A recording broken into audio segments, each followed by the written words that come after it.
Hello मेरे प्यारे viewers, कैसे हैं आप सभी लोग। आशा करती हूँ आप सभी लोग अच्छे होंगे। कहानी के लिए मेरे चैनल को सब्सक्राइब कीजिए, कहानी को लाइक और शेयर ज़रूर कीजिएगा और कहानी कैसी लगी प्लीज़ कमेंट बॉक्स में ज़रूर बताइएगा। कहानी को लेकर कोई भी राय या सुझाव हो वो भी कमेंट बॉक्स में ज़रूर दीजिएगा। तो शुरू करते हैं हम आज की अपनी कहानी। हो गई सारी तैयारी कल के लिए, जो भी सामान चाहिए बता देना केतकी।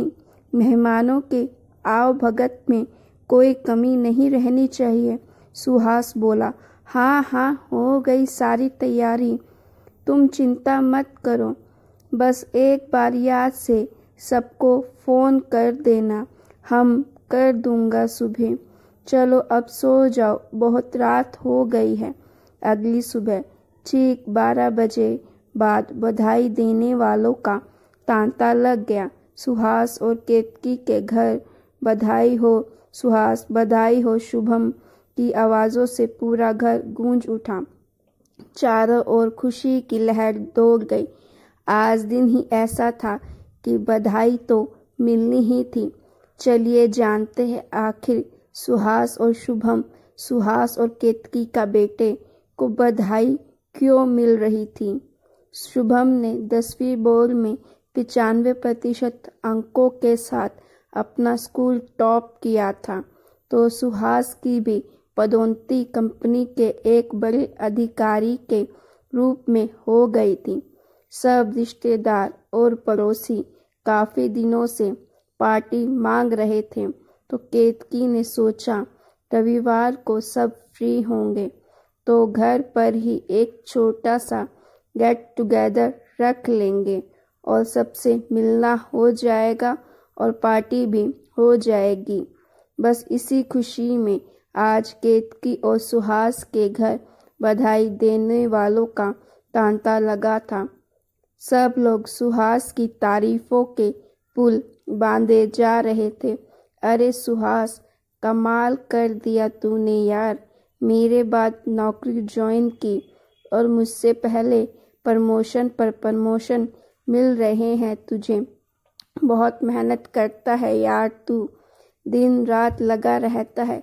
जब तक प्रोजेक्ट को पूरा नहीं कर लेता तब तक दम नहीं लेता है। हाँ, मेरा बेटा शुरू से ही ऐसा है, जो काम हाथ में लेता है उसे पूरा करके ही मानता है। सुहास की माँ रेवती जी बोली और शुभम भी बिल्कुल सुहास पर गया है।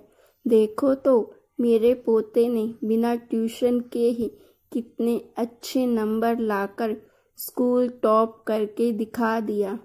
शुभम को गले लगाते हुए रेवती जी फिर बोली, हाँ ये बात तो है आंटी, 10वीं में बिना कोचिंग इतने मार्क्स लाना बहुत बड़ी बात है। सुहास का दोस्त अरुण बोला। केतकी सबकी आव भगत में लगी रही थी। बहुत ही अच्छा इंतजाम किया था उसने पार्टी का। सबने खूब चटकारे लेकर खाना खाया, पर मजाल है किसी ने केतकी की प्रशंसा भी की हो। सब दोस्त रिश्तेदार बस सुहास और शुभम को ही बधाई दे रहे थे। केतकी भी बहुत खुश नजर आ रही थी अपने पति और बेटी के उपलब्धि पर, लेकिन मन में कहीं ना कहीं इस बात का मलाल उसे ज़रूर था कि कोई उसको बधाई नहीं दे रहा। आखिर उसने भी तो पूरी मेहनत की है अपने पति और बेटे की इस उपलब्धि के लिए। तभी थोड़ी देर बाद केतकी की छोटी बहन स्मृति आ गई, जो उसी शहर में रहती थी। आते ही उसने अपनी बहन को गले लगा लिया और कहने लगी, बधाई हो दीदी, बहुत बहुत बधाई हो, आपकी मेहनत सफल हो गई।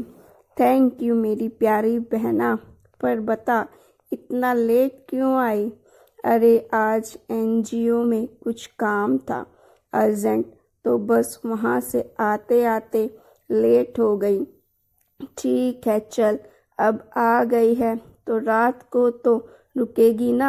हाँ दीदी, अभी जीजू और शुभम आंटी से मिलना भी तो बाकी है। सबके जाने के बाद बैठेंगे सब साथ में। रात को सब साथ बैठकर सुबह की पार्टी के बारे में बात कर रहे थे कि सब अच्छे से हो गया। तभी रेवती जी बोली, स्मिता, एक बात समझ नहीं आई। वो क्या आंटी? सुहास और शुभम को बधाई देना तो बनता है कि उनको तो उपलब्धि मिली है, पर केतकी को बधाई किस लिए? अरे ये क्या बात कर रही हो आंटी आप? क्या बिना दीदी के जीजू और शुभम को ये उपलब्धि मिल सकती थी? बेशक जीजू और शुभम ने मेहनत की है, पर दीदी ने भी मेहनत करने में कोई कसर नहीं छोड़ी। घर की जिम्मेदारी, बच्चों की जिम्मेदारी, रिश्तेदारों की जिम्मेदारी सब दीदी ने अपने कंधों पर ले ली। तब ही तो जीजू अपने काम, ऑफिस पर पूरा फोकस कर पाए। घर का वातावरण, इन दोनों की सेहत का ध्यान, ज़रूरतों का ध्यान दीदी ने अच्छे से रखा। तभी तो वो तनाव रहित होकर दोनों अपने उद्देश्य को सफल कर पाए हैं या नहीं? आप बताओ जीजू। हाँ माँ, ये तो स्मृति ठीक कह रही है। मैं सिर्फ केतकी को घर चलाने के लिए रुपए और घर खर्च देता हूँ। बाकी क्या कैसे करना है ये सब वो ही देखती है। बच्चों के स्कूल, पढ़ाई लिखाई सबकी चिंता ये ही रखती है। और आंटी दीदी बचपन से ही बहुत मेधावी रही है। वो अलग बात है कि इन्होंने नौकरी करने की बजाय घर संभालना ज़्यादा ज़रूरी और उचित समझा। और शुभम को भी ट्यूशन की ज़रूरत इसलिए नहीं पड़ी क्योंकि दीदी इसकी पढ़ाई देखती आई हैं अभी तक। और ये तो आपको भी पता है, दीदी पूरे तन, मन और समर्पण के साथ अपने हिस्से की सारी जिम्मेदारियां पूरी करती है। हाँ बेटा, ये बात तो है। चाहे सुहास हफ्ते में एक बार फोन करता है अपनी बहनों और बुआ चाचा को, पर केतकी नियम से अपने नंदों के हाल चाल पूछती रहती है, सबसे रिश्ते निभा कर चलती है। इसीलिए तो बोल रही हूँ आंटी, दीदी जीजू को सारी चिंताओं से मुक्त रखती है। उनसे कोई तर्क वितर्क नहीं करती। वो कभी लेट भी आए तो कोई जासूसी नहीं करती। उन पर पूरा विश्वास करती है। तभी तो वो पूरे समर्पण के साथ अपना ऑफिस वर्क संभालते हैं और तरक्की करते हैं। है कि नहीं जीजू? अरे हाँ साली साहिबा, हाँ आप बिल्कुल सही हैं मोहतरमा। और कहते हुए सुहास हंसने लगता है।